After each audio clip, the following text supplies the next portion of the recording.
Почитувани гледачи, ви посакувам добре дојде во ова интервју кое што во мојот дел на емисијата Студио 10 прво за ова нова 2022 година и го почнуваме токму со разговор кој што се однесува на медиумите. Во изминатиот период се одвиваше програмата и се уште се одвива програмата Медиуми за сите или Media for All на Британскиот совет во соработка со уште неколку партнери, но за сите тие детали ќе разговараме со мојата гостинка. Сметам дека оваа тема е исклучително важна да ја комуницираме и да ја разговараме. Не затоа што можеби е само тема за нас внатре во редакциите и за нас новинарите, но гледачите се и слушателите и читателите се исклучително важен фактор во она што ние го работиме за нашата работа, за нашиот напредок и за тоа како ги пренесуваме вестите. Времето во кое што живееме е со многу предизвици. Времето во кое што живееме денес побарува и по различни пристапи, но истовремено и многу посензитивни и многу посензибилизирани. И токму за овие теми, за целата таа програма и за се она што се организира и се она што има постигнато или пак можеби нема постигнато, разговараме со гостинката во нашето Студио 10, Лариса Халиловиќ, која што е лидерка на тимот на програмата Медиуми за сите за Западен Балкан. Јас ќе ги поставувам прашањата на македонски, Лариса ќе ни зборува на англиски јазик, така што одлично ќе се разбираме, но официјалниот јазик ни е таков. Лариса, добар ден. Добар ден.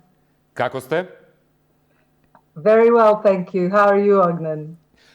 Ви благодарам одлично и многу се радувам што ја прифативте поканата да бидете дел од Студио 10 за телевизија 24. Ви благодарам за тоа. Thank you very much for the invitation.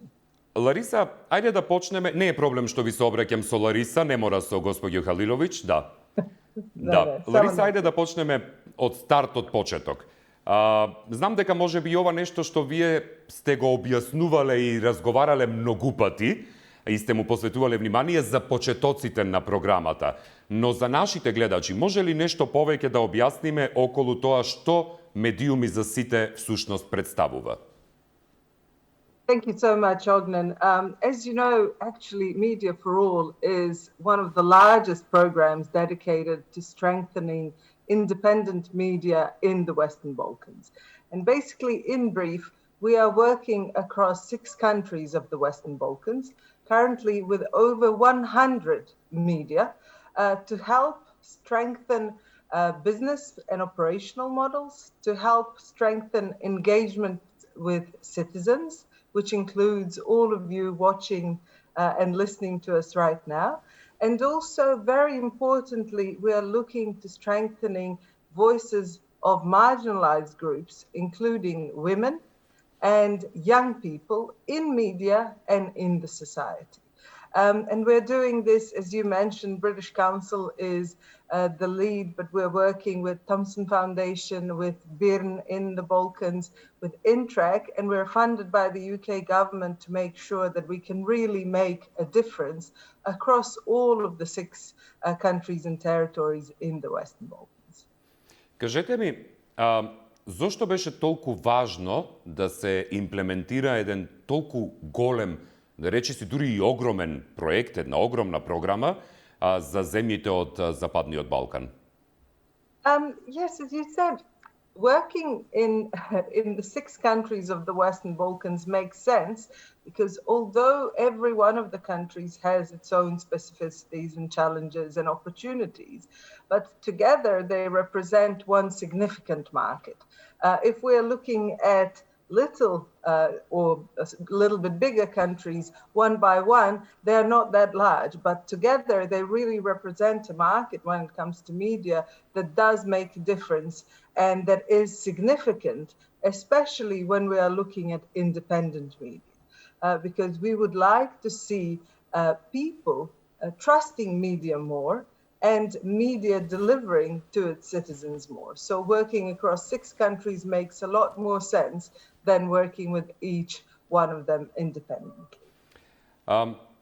Дали се соочивте со некакви предизвици на почетокот на имплементацијата и можеби преку надминувањето на овие предизвици, некои можеби нешта и работи се променија со текот на времето, затоа што правењето проекција и за тоа како имате идеја да се одвива програмата е нешто многу поразлично отколку вистинскиот пейзаж кој што го имаме на медиумите кај нас на Западен Балкан. Thanks for that question, Ognen. As working with media in Western Balkans is challenging, but it also represents huge opportunities. So, for example, originally we were going to work with a smaller number than over 100, but there was so much interest by the media that basically we decided to adopt our approach so that we are able to cater for different needs and a larger number of media. Another area that was that required us to change our approach was working with media for youth, led by youth, because media led by young people are present in some of the countries, but less so in others. And basically what this meant was we needed to do a very detailed analysis, assessment, and see what it is that young people actually want in terms of our help. Because projects come and go, and we don't want to be an example of one where you simply come and do something and go off and things just stop. We really wanted to deliver against the needs of young people who are trying to make a difference in media. And what we learned was that young people working in media actually want mentorship, but practical mentorship, which will help them really do their work in practice in the studio, as you are doing now. And they also have subjects which are relevant to them. So practically we needed to change our original approach to make sure that we're able to respond to these needs. And then another, to me, probably even the most important area that required a lot of change in planning was to do with women in media. Now, as our viewers may or may not know, you yourself are very much involved in championing the role of women in media. But in reality, when we assess the situation, we realize that actually policies related to women in media and related to equality of women in media are really not there. Also, we realize that training in this area is simply not enough and that we needed to do a lot more than that. And finally, we realized that, for example, in North Macedonia, as well as in some other countries of the Balkans, networks of women in media don't exist. And we have decided to actually do a mapping and to find out what we can do to help women in media grow stronger together and identify common areas of interest. And out of this, we also introduced professional development mentorship program for women in media for the first time ever in this part of the world. So as you can hear and see, we have had to change quite a lot. But in my experience, that's the only way to actually deliver quality services to our participants is to actually listen to their needs and to give them what they need rather than something you simply plan in advance. Менторската програма која што ја споменувате беше за млади новинарки, но истовремено тие пак беа и менторирани од страна на поискусни колешки во нашата фела. Што научивте од спроведувањето на менторската програма? Односно, што кажа како искуство по завршувањето на менторската програма младите новинарки и дали можеби таа возрастна дупка, односно разликата во возраста кај поискусните колешки и кај младите новинарки доведе до некакви можеби промени во пристапот за работа за жените во новинарството? Again, that's a really important question. Thank you so much. And for this, I will focus on one part of our mentorship program, which looks at individual mentorship for women by women in media, since we have different types of mentorship in this program. And basically, as you said, we connected women in media who are early on in their career with women who are experienced media professionals. And first we ran a pilot to see whether this is needed and whether this is an effective way of doing things for professional and personal development. And we actually found that this model of mentorship is hugely important and valued both by the mentee and the mentor.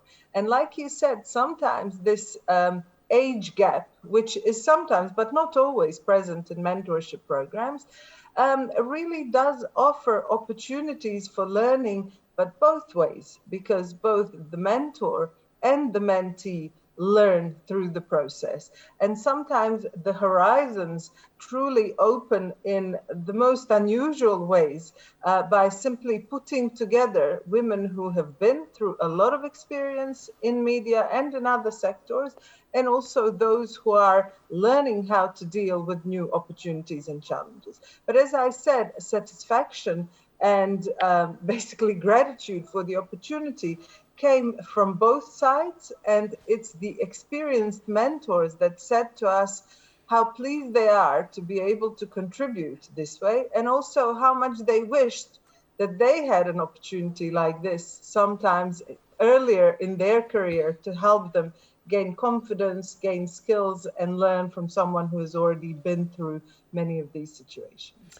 Додека сме на темата за жените во новинарството, дали имаше нешто, дали имаше некакви производи кои произлегоја токму од работата на колешките новинарки, односно дали се покажа дека има некаква потреба, да речеме, од разменување искуства меѓу новинарките, од давање поддршка, бидејќи знаеме дека еден сериозен предизвик представува и женската поддршка, односно истородовата поддршка во случајот. Again, an important area and a finding that we came up with by working both in training and in facilitating discussions with women in media. And one of the areas that was clearly identified was the need for solidarity of women in media. Now, I know this is not only applicable to women in media, but it was very important for us to learn that actually, although professionals in media have challenges which are similar across, different countries, and they are specific to each of the countries of the region, when you zoom out, so to speak, actually some of the challenges are really common. We recently had the first regional meeting of women in media looking at the importance of networks, and hopefully which will result in setting up some of the new networks across the region. And what we learned was that, for example, empowerment of women to be in more senior positions is really needed, but also it requires a lot of solidarity from those women who are already in such positions. Also, when it comes to safety of journalists, both women and men, again, we recognized how important it is to have women support other women and create safe space to discuss issues which are common and also which are not really talked about. So in terms of support from women to women, it was basically decided in unison that this is much, much needed, and that we need both local and regional networks. But at the same time, we recognized how important it is to have our male colleagues demonstrate and champion this support as well. So people like yourself, Ognan, they're really instrumental in talking about the challenges that women still experience in media, and also in helping overcome these things. And again, one of the resources that we realized we needed to work on and distribute more are policies and standards for basically ensuring equality for women in media across Western Balkans. And there are some excellent examples, but unfortunately there aren't that many. So there is a lot of work to be done in this area, as well as in training and in simply talking about the issues that women in media are facing. Кога зборуваме за медиумите и за имплементацијата на програмата, значаен фокус, особен фокус, беше даден на локалните медиуми. Значи, во овој дел на програмата, може ли да зборуваме за важноста на локалните медиуми во нашите земји? Yes, actually, the more we went into the program and the deeper we analyzed the state of play, we learned how important it is to make sure that we don't work only with the, let's say, the usual suspects, and that actually media in small local communities are hugely important for the citizens. And that, for example, COVID-19 pandemic has clearly demonstrated that citizens turn to their local media for fresh information, hopefully reliable information when it comes to their health and when it comes to subjects of relevance. So we confirmed the notion that actually small local media need to be supported and invested in. But at the same time, as you know, it's exactly the small local media that struggle to survive in times like these because of the marketing investments decreasing, because of the issues that they're facing. And this is the reason why one of the elements of our program involves direct engagement of citizens with local media, because we have learned that it's the citizens who have a lot of knowledge and information that they need to share with media in order to make a difference in their community.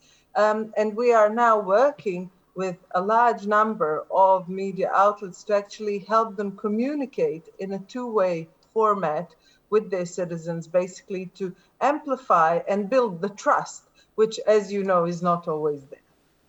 Какви се коментарите од страна на медиумите? Дали, например, имале некакви промени во овие изминати години од почетокот на применувањето на имплементацијата на проектот, на програмата? There have been really interesting findings. There are a number of different findings. This program, as you know, is a really intensive one. And as I mentioned at the beginning, it involved a serious amount of training programs, mentorship, practical work with journalists, with media outlets, with editors, with policies, etc. So some of the changes we are already seeing is basically, and this all comes from the media themselves, those that are developing new business models are already seeing some of the changes in the way they attract additional funding. So this is definitely a good thing, considering all the challenges that media are faced with when it comes to their sustainability. Another area that is showing to be really useful is the model of engaging with citizens by using what we call the Engaged Citizens Reporting tool. Now, this is a tool developed by our partners at BIRN, and it's used by, I think, 51 media in the region at the moment, with a potential of increasing. And some of the feedback we have received is really astonishing because, for example, for media, in the past, they were able to get, for example, emails or Facebook comments and inputs from their citizens about a certain subject, but not in, let's say, an organized manner. And now we have had, for example, call-outs where people have been asked to submit evidence of purchasing certain medicine related to COVID. And they got such significant amounts of evidence from the audiences that, for example, in Bosnia and Herzegovina, they managed to work with the local authorities to stop sales of an illegal COVID drug based on the input by viewers and readers of the portal. These kinds of things are really valuable because the media are saying to us, you are helping us in a practical way to change the way we do things, but also to influence local authorities in making a difference. And then another area of change, which is hugely important, is to do with women and the way women are involved and included, especially when it comes to existence of policies. Because at the beginning, I mentioned, we did an analysis, and many of media are basically referring to national codes of ethics for journalists as the point of reference for gender inclusion and gender equality. But what we are finding by working with media, gradually we're actually introducing proper standards for inclusion and equality of women, so that equal rights are not only talked about, but they are there on paper. Because sometimes when things go wrong, we need to make sure that there are rules and regulations that can be adhered to rather than simple words. Clearly, there's a lot more work to be done there, but these are some of the things that media themselves are mentioning as the most useful and as also as the biggest areas of change. Освен многуте работи со оглед на тоа дека сме сите ние земји од Балканот, особено во делот на Западен Балкан, постои ли нешто што, преку програмата, низ призмата на програмата Медиуми за сите, постои ли некаква врска, некаква конекција која што можеме да ја кажеме дека е заедничка за сите овие 6 држави на Западен Балкан, кога станува збор за медиумите? There are a lot of commonalities. So one, in my view, the biggest commonality is that small independent media are really in a difficult position in all of the 6 countries. In some more, in others less. But basically, they're all dealing with similar problems related to being able to really produce independent, informed content, and also to be financed and to sustain themselves. You know, sometimes we are working with very small media that have 2 or 3 people, and other times we have larger media that actually have, over 100 individuals involved. But across the board, across all the 6 countries, the commonality is in the challenge of remaining independent, both financially, politically, and in all other ways, and also remaining sustainable. Another challenge is actually producing original quality content, and this is something that we need to continue helping with and working on. And the third area that is very common across the countries is the whole approach and importance of understanding the need to change when it comes to gender equality. Because, patriarchal society is present across all of the Balkans, and unfortunately, all the media are still male-dominated, both in terms of content and in terms of the way programs are produced. I know people like yourself are trying to influence this change, but it's definitely still a common issue for all the 6 countries. Навраќајќи се наназад од почетокот на програмата наваму, дали чувствувате, дали сметате дека направивте значајни, длабоки, можеби дури и коренити промени кај медиумите во Албанија, Босна и Херцеговина, Косово, Црна Гора, Северна Македонија и Србија? I think some of the most meaningful changes were first the change of even perception and understanding of how important it is to look at these things that we were talking about. So, for example, how important it is to engage with your citizens. I know you are actually talking to citizens on a daily basis. Буквално, да. But in reality, many of, for example, web portals did not see this as an important, let's say, revenue of access to information. And also, at the same time, one of the biggest changes was to think about the models of sustainability. because we sometimes are kind of stuck in the same ways without looking at alternative options, while if we look wider beyond Balkans, different countries have already maybe piloted some of the different alternative ways of monetization. And even though not all of them are applicable to Balkans at the moment, there are some ways of moving forward with the business models which can make a difference. And then when it comes to women and networks, I really feel this is one of the biggest changes. Our team of gender experts, I will say this with full confidence, is one of the most powerful teams in this area in the whole of Balkans.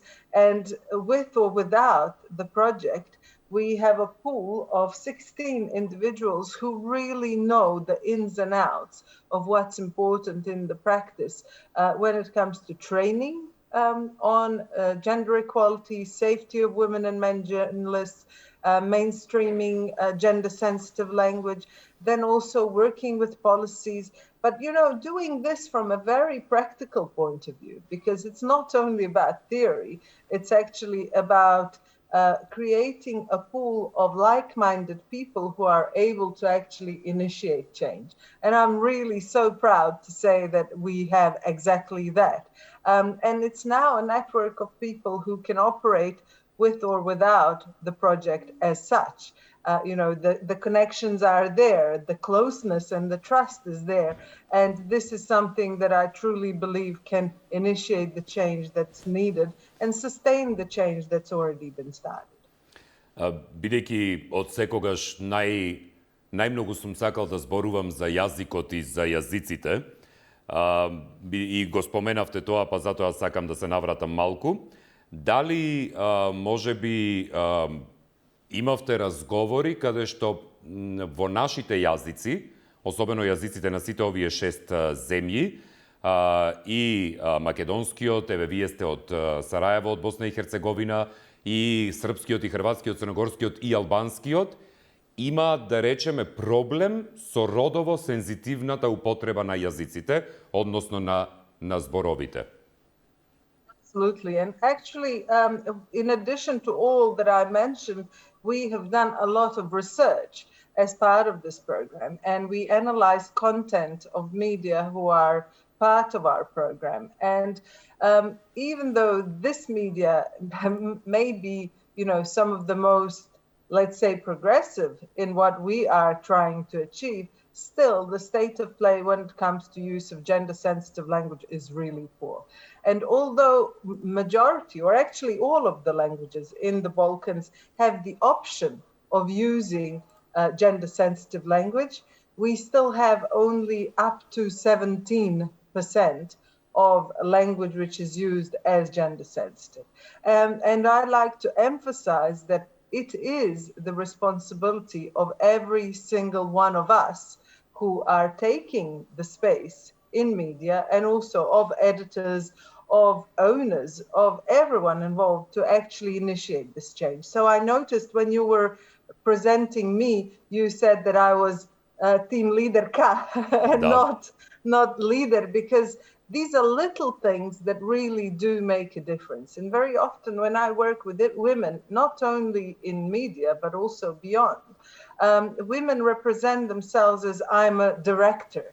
But no, I'm not a director. I'm a directress in this case. So I think it's hugely important to actually start by using the language ourselves, but also by introducing standards and constantly taking the effort to actually make these changes, because it does require a lot of effort, because as I mentioned, in some cases over 90%, and in all the cases over 80% of the content is still all gender insensitive.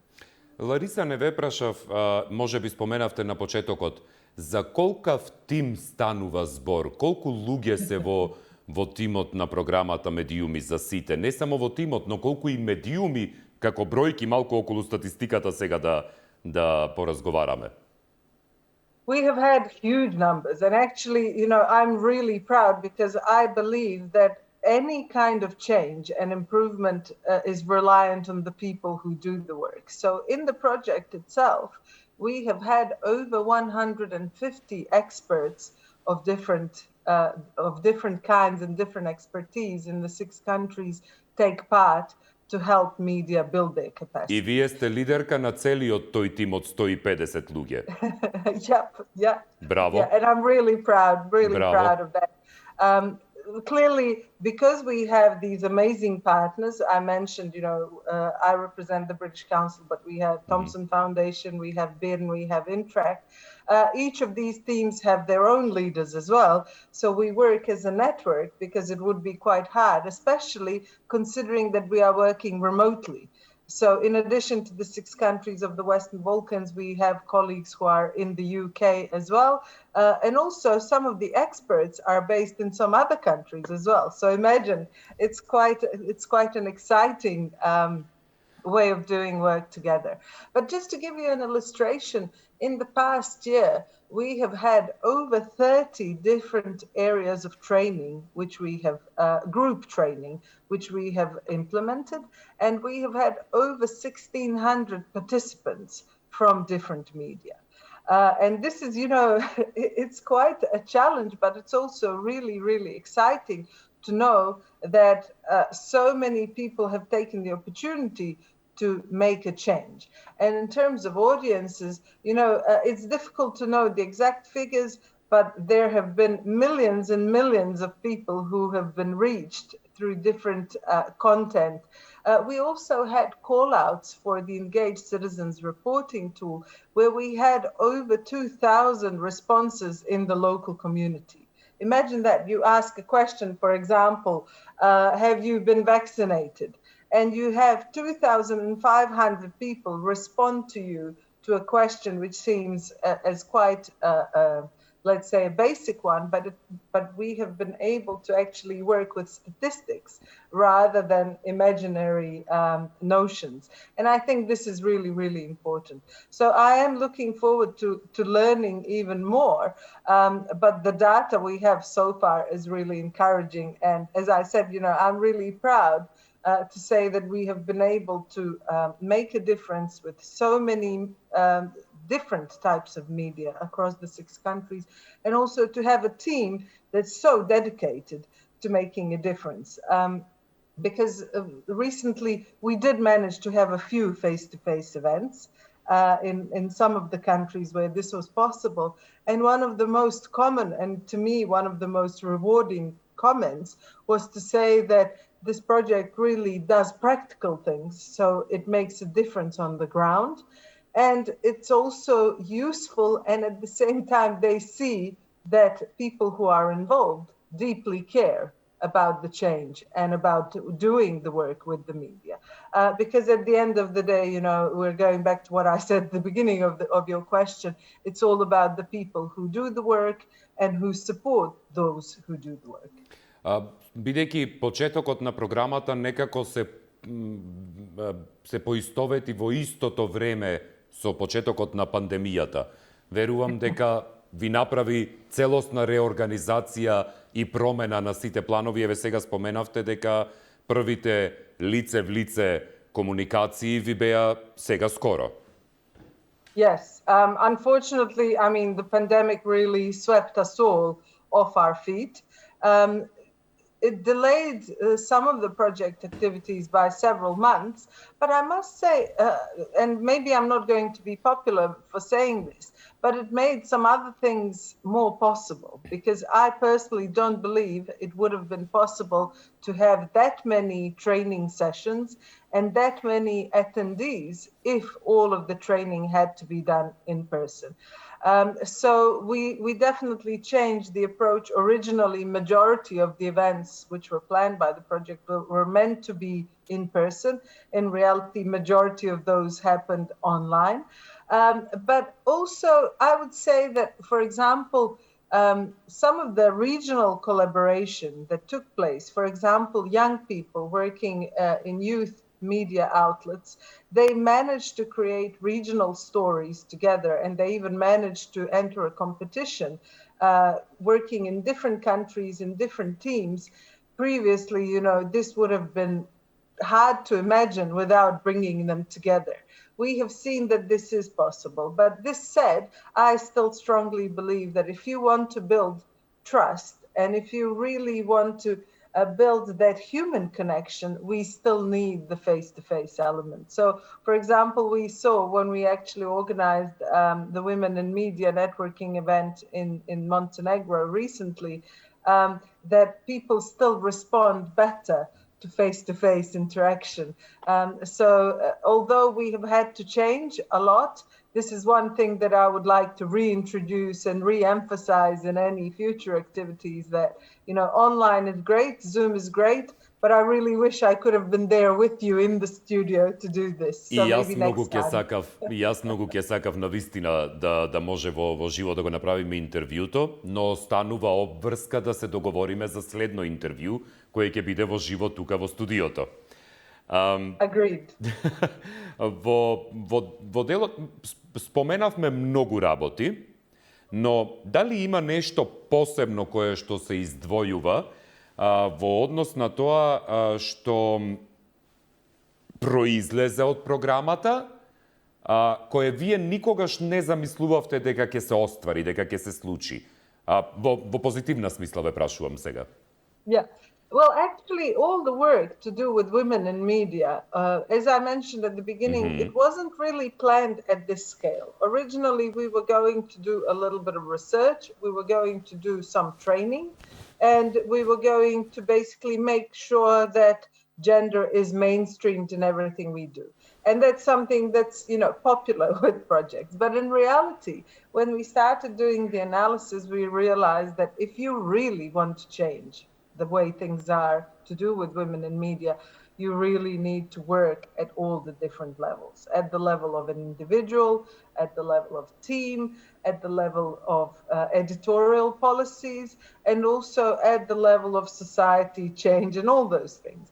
So I would say that one of the biggest surprises that required the biggest, let's say, investment of our thoughts and staff resource and teamwork, but that really is, so to speak, paying off in terms of the difference we're making, is to do with women in media.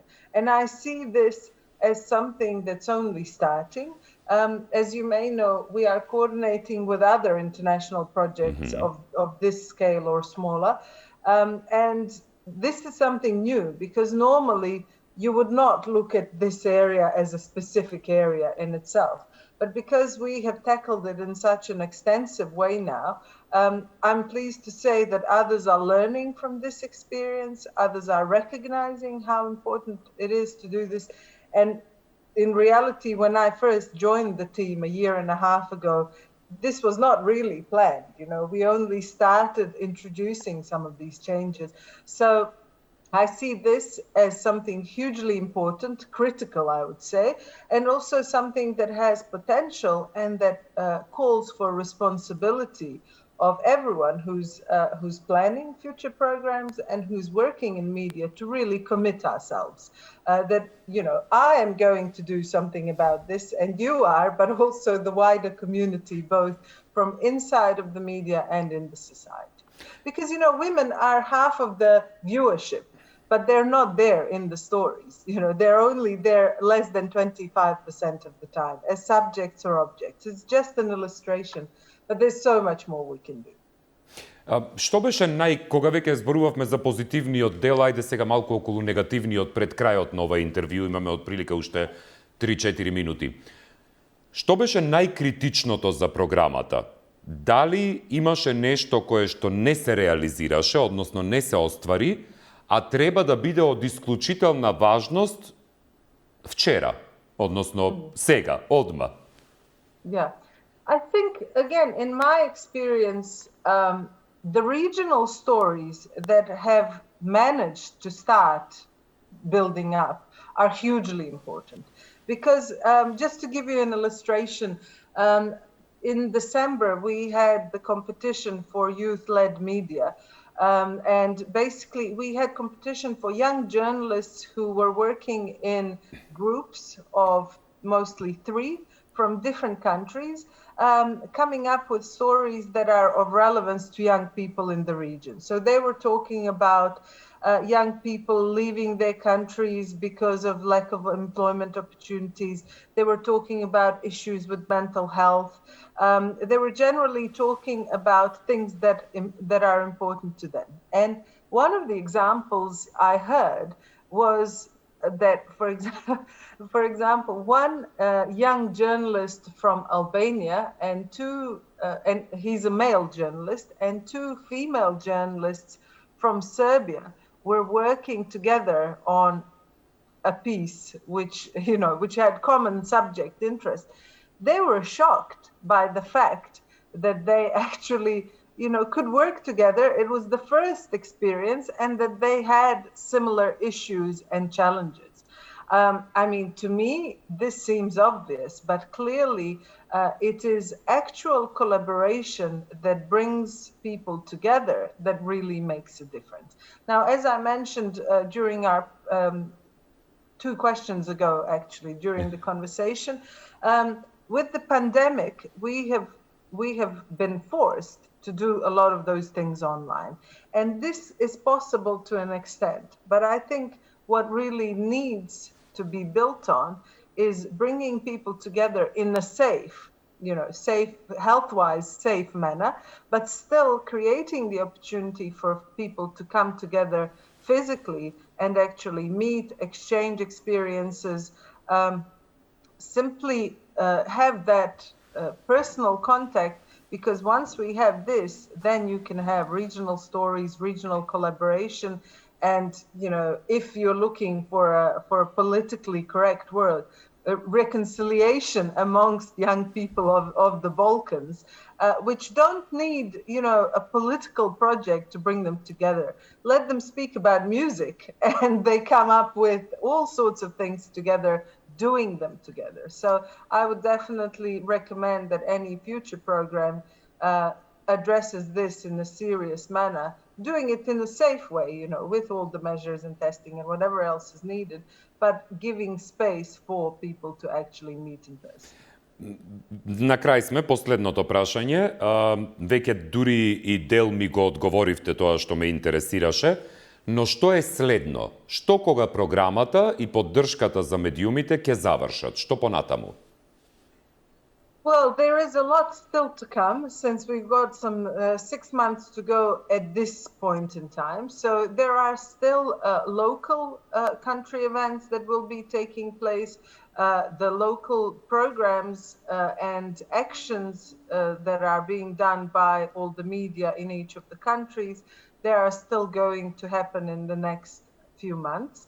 We are also looking at basically bringing together women who are part of the women's networks in media and seeing how these new networks start forming. And I'm really holding my fingers crossed that we are going to see this initiative come alive for North Macedonia as well as some of the other countries in the region.